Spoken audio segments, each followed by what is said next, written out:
So what happens when the medicine you rely on just stops working? Today we're diving into our never-ending war against infectious diseases. And you know this battle, it doesn't always start in some high-tech lab. Sometimes it starts with just one person and a medical mystery that had doctors completely stumped. This is where Ariana's story begins. Imagine this. For over a week, she's dealing with these awful headaches, vomiting. Every sign was screaming meningitis. That's a really dangerous inflammation around the brain and spinal cord. But then, the doctors run the tests on her spinal fluid and nothing. The usual culprits? Nowhere to be found. The test came back clean.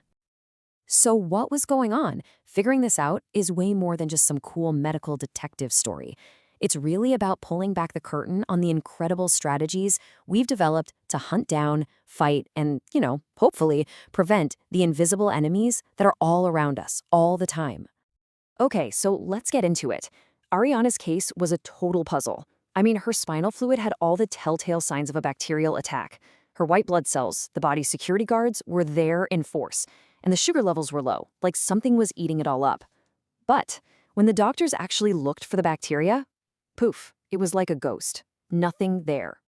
So what do? They hit it with the usual stuff. Powerful, broad-spectrum antibiotics. These are the big guns. And nothing happened. No effect at all. And that right there, that was a huge clue. It meant this wasn't some run-of-the-mill bacteria. They were chasing something much, much trickier. A bug that just didn't play by the rules.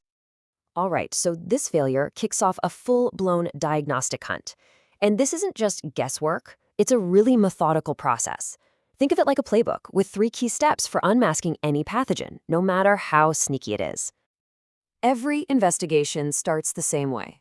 You listen to the patient's story, you do a physical exam, but when you're fighting something you can't see, the real action, the real breakthroughs, they almost always happen in the lab. Okay, so in the lab, you've basically got 2 kinds of tests. Think of presumptive tests as giving you a hint, a clue that a certain bad guy might be at the scene. For Ariana, a skin test for TB lit up, but only faintly. It was a lead, right? But it wasn't proof. For that, you need a confirmationary test. That's the one that gives you the smoking gun, the definitive "we got 'em" answer. And there are 3 main ways to get that ID. First, you can look at its physical features and what it eats, its phenotype.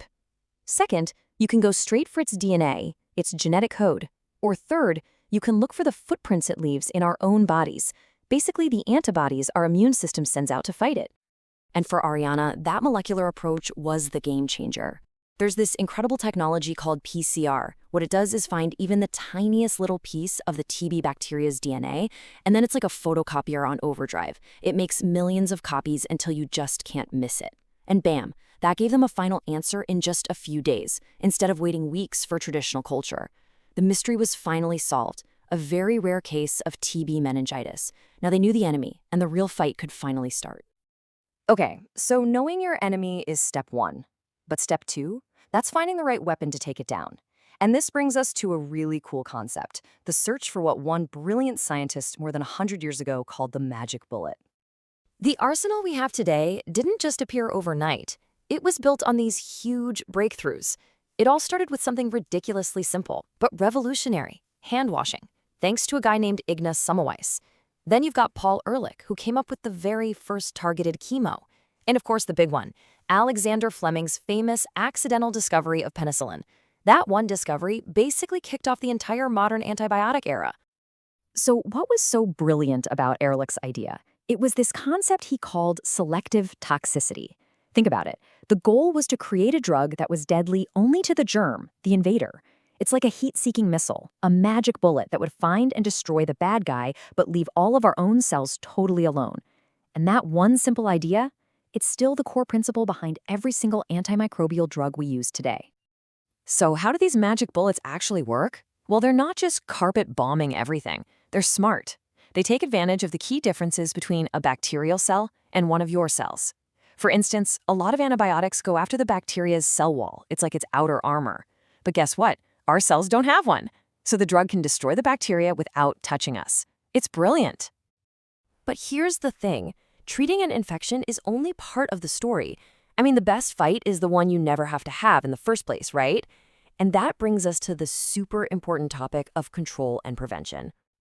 Just look at this number. It's staggering.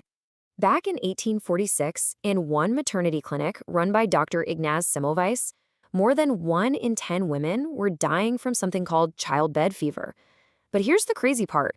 In the clinic right next door, which was run by midwives, the death rate was way, way lower. Semmelweis was baffled, but he had a hunch.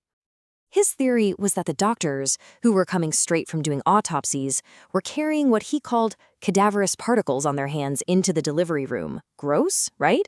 So he made one simple rule. Everyone had to wash their hands. And what happened?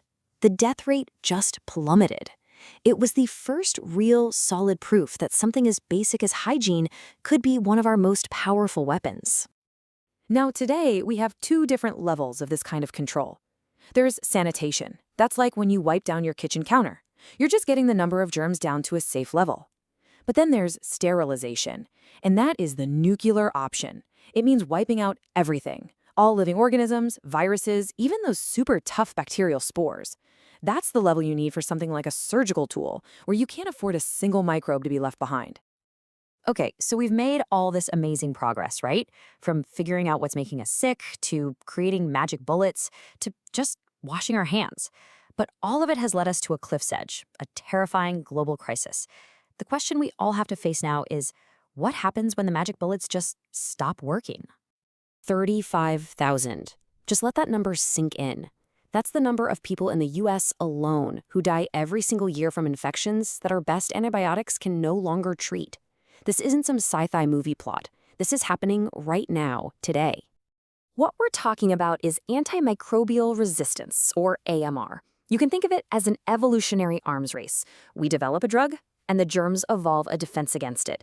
This is how we get superbugs, things like the nightmare bacteria CRE, which can shrug off almost every single antibiotic we throw at them. And that turns what should be a simple, treatable infection into a life or death struggle. And here's the really tough part. We are making this problem worse. We're accelerating it with our own actions. We sometimes use antibiotics for viruses, which they can't do anything about. We as patients don't finish the whole bottle of pills, which lets the toughest bacteria survive and multiply. There's massive overuse in farm animals. But maybe the scariest thing of all, bacteria can literally trade their resistance genes back and forth. They're sharing the cheat codes for survival. And all of this leads to one final, incredibly urgent question. The antibiotic era, which, remember, started by accident, it saved countless millions of lives. But now it feels like that era could be coming to an end. So, are we ready for what comes next? Are we ready to go back to a time when a scraped knee could be a death sentence? Protecting the magic bullets we still have and racing to find new ones? That's not just another medical puzzle to solve. It is, without a doubt, the greatest public health challenge of our time.